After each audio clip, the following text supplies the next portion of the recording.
You asked for intensity. You asked for anger. You asked for something that makes people slam their fists on the table and type in all caps in the comments. So, let's get straight to it.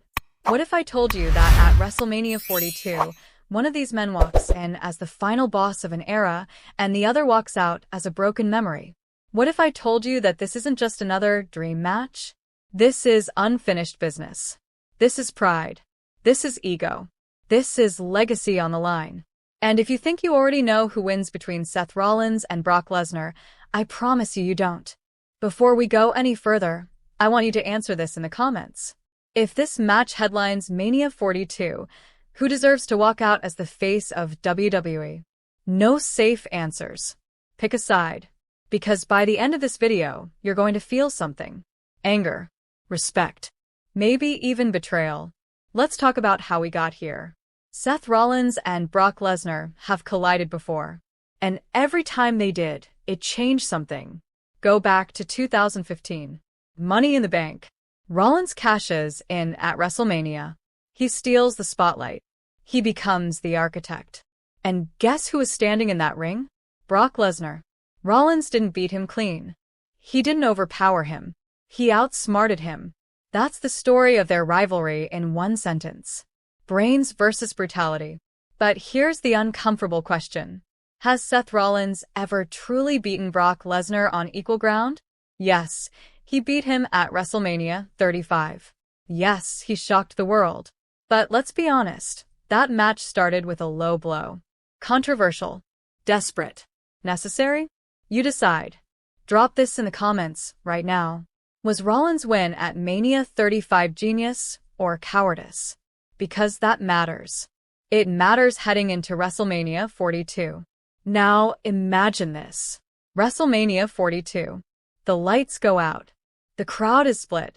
Half chanting, burn it down. Half chanting, Suplex City. And when WrestleMania 42 flashes across the screen, you know this isn't nostalgia. This is war. But here's the twist. Brock Lesnar isn't coming back as the attraction. He's coming back because Seth Rollins called him out. Publicly. Repeatedly. Rollins stands in the middle of the ring and says, I don't want legends. I don't want part-timers. I want the beast. One more time. No excuses. And that hits different. Because now it's not about proving Brock is human. It's about proving Seth isn't. Let's break this down properly. First, Seth Rollins at this stage of his career. He's done it all.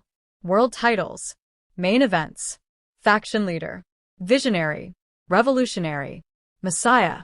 He reinvented himself over and over. But here's the problem. Every era needs a defining victory.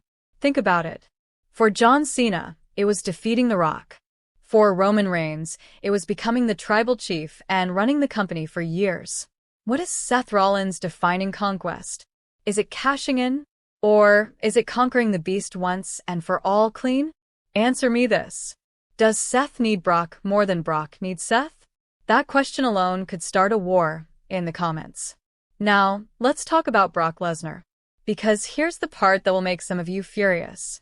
Brock Lesnar doesn't need WrestleMania 42. He doesn't need another accolade. He doesn't need another world title. He is already the final boss. When his music hits, it doesn't feel like an entrance. It feels like an invasion. And that's what makes this so dangerous for Seth Rollins. Because if Brock wins at Mania 42, what does that say? It says that no matter how loud Seth laughs, no matter how many times he reinvents himself, when it matters most, brutality wins. Is that the message WWE wants to send? Or is that the reality we've been avoiding? Picture the build. Week 1. Seth calls him out.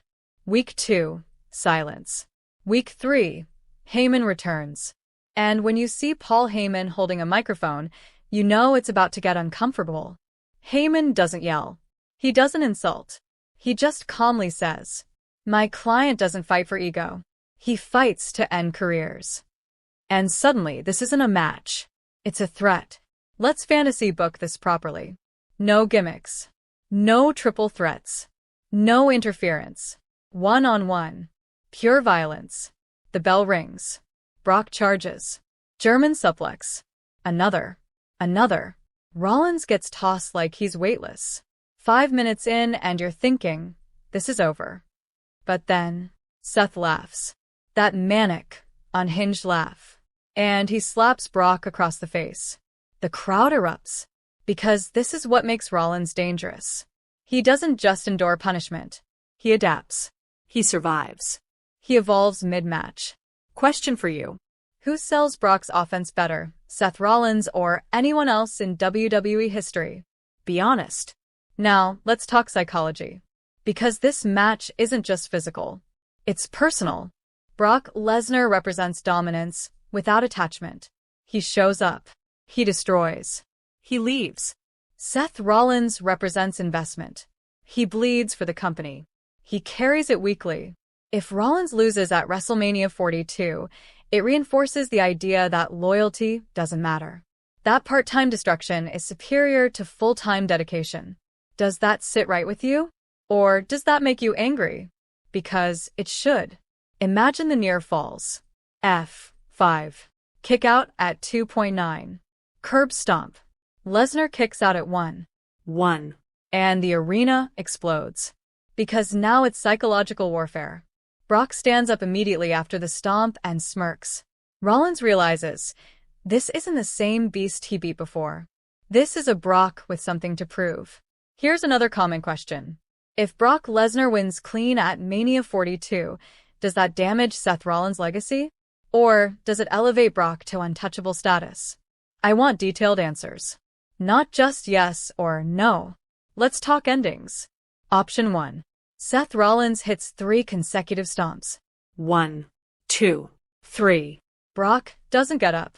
Clean victory. Definitive. The architect finally slays the beast without shortcuts. The narrative closes. Option 2. Brock catches a stomp midair. F5. Another F5. And he doesn't pin him immediately. He locks in a Kimura. Rollins refuses to tap. His arm is breaking. The ref begs him. And finally, he passes out. Not tapped out. Passed out. That's cruel. That's poetic. That's controversial. Which ending would hit harder? Tell me right now. Now, let's zoom out. What does WrestleMania 42 represent? It represents transition. New stars rising. Old titans fading. If Brock wins, he delays the transition. If Seth wins, he becomes the measuring stick. But here's the uncomfortable truth. WWE has always loved the spectacle of Brock Lesnar destroying hope. And Seth Rollins embodies hope. So which story sells more? Destruction or defiance? There's also the stamina factor. Brock Lesnar matches are usually explosive and short. But imagine if this one goes 25 minutes. If Brock is forced into deep waters. If Seth drags him into a marathon instead of a sprint. We've seen Rollins deliver classics. But can Brock? Yes, he can. And that's what people forget. When Brock wants to perform, he elevates. This isn't just suplexity. This could be technical warfare, amateur wrestling counters, submission reversals, pure storytelling. And if that happens, we're not talking about a good match. We're talking match of the year. Maybe even match of the decade. Too bold? Or just bold enough? Now, let's stir the pot. Some fans say Seth Rollins is already cemented, that he doesn't need Brock. But think about this. Every time Seth's momentum peaks, Brock has been the wall, the obstacle, the reminder that he's not untouchable. WrestleMania 42 could erase that shadow forever, or make it permanent. Which is worse? Living in someone's shadow, or being the shadow that never leaves?